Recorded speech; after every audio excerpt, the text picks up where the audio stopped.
On this week's episode, we're going to talk about being late to work. It is the week of March 23rd through the 27th, and this is the QC Step Podcast.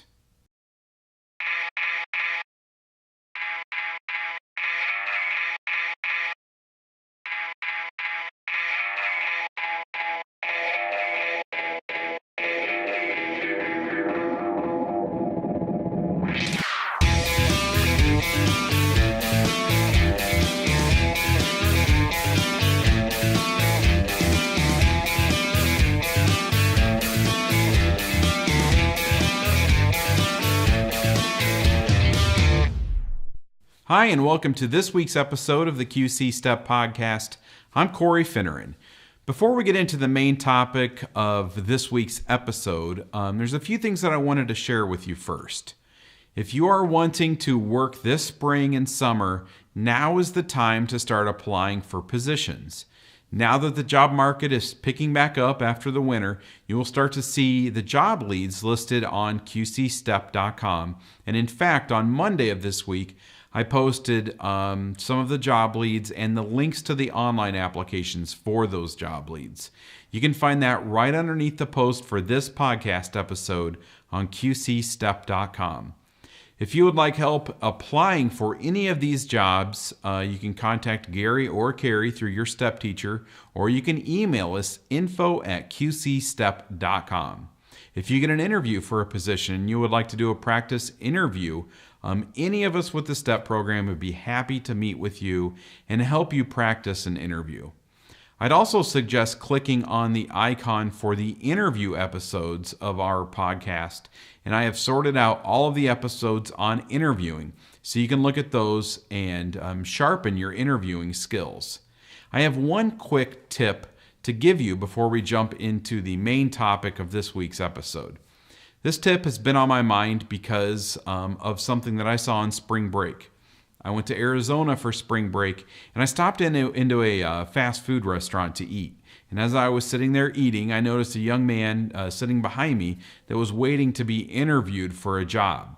He was dressed very appropriately. He was wearing khaki pants and a long sleeve button-up shirt with a collar and then a sweater over the top of that. After a few minutes, the hiring manager came out and they introduced themselves to each other. And the manager then said, "It's pretty crowded in here today. Let's go talk outside at one of the tables." And I could see the panic on this young man's face. I knew he wasn't expecting that because, as I mentioned, he was wearing a long sleeve shirt with a sweater over the top of that shirt.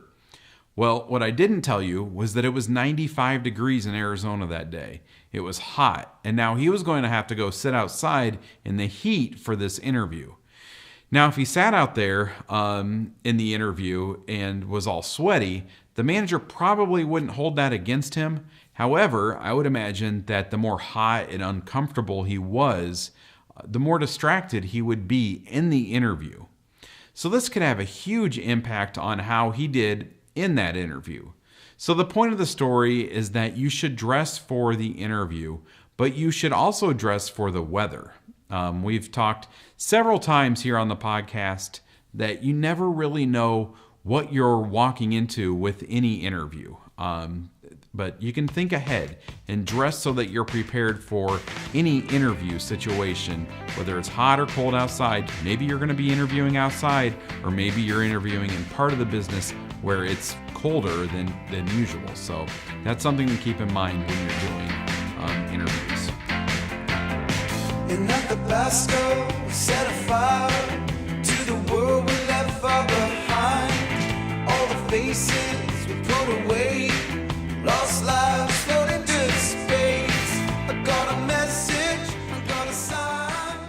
Here on the QC Step Podcast, I've been going through questions sent in by you and your classmates. And I have another question to answer this week from a student at Rock Island High School. This student asks, what happens if you are late for work? Well, the short answer is nothing but bad things. Nothing but bad things will happen to you if you're late to work. To a supervisor, you being late to work probably means that you don't care a lot about that job. It must not be important to you, or else you'd be getting there on time. You certainly aren't reliable. And if your boss can't count on you to be there on time, they will likely not trust you with other responsibilities. A few weeks ago, we talked about promotions, and one surefire way to not be considered for a promotion is to be late to work. Now, being late to work does happen occasionally. It's not like you will never be late to work. There are all sorts of reasons that you might be late. Some may be bad and unacceptable reasons, and some may be good reasons. But just because you have a good reason doesn't mean that there won't be repercussions for you being late. At one point, I lived in a big city, and I started a job where you could not be late once. If you were late just once, then you were fired. So I made sure that I was not late. And since this was in a big city, I had to allow a lot of time for traffic and everything like that. So if the job is important to you, you won't be late. And if you are late, that's why your managers will feel that the job is not important to you. Another thing to consider in this discussion is that depending on the type of job that you have, it can be pretty disrespectful to your coworkers if you're late. Maybe you're coming in to replace someone on their shift, and if you're not there, it puts them in a situation where they need to stay late to provide customers with good service. If you were at the end of your shift and you had plans or you were just ready to go home and you had to stick around and wait for someone else to show up for their shift, you probably wouldn't be very happy. If you're late to work, you may get a warning. You might get a written warning. You might get fired, but no matter what, you lose credibility with your supervisor and your coworkers. And it may seem just like a few minutes here and there, but it's important. So do your best to avoid the situation altogether and get to work on time.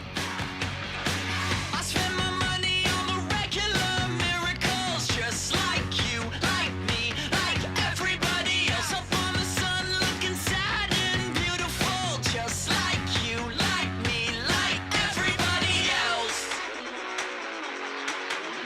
When it gets loud, I have a few more student-submitted questions, but if you have a question that you would like to hear discussed here on the podcast, you can submit them directly on our website. Just click on this icon right here that says Submit Your Employment Question and fill out this form. Thank you for watching and listening, and I will be back next week with another episode of the QC Step Podcast.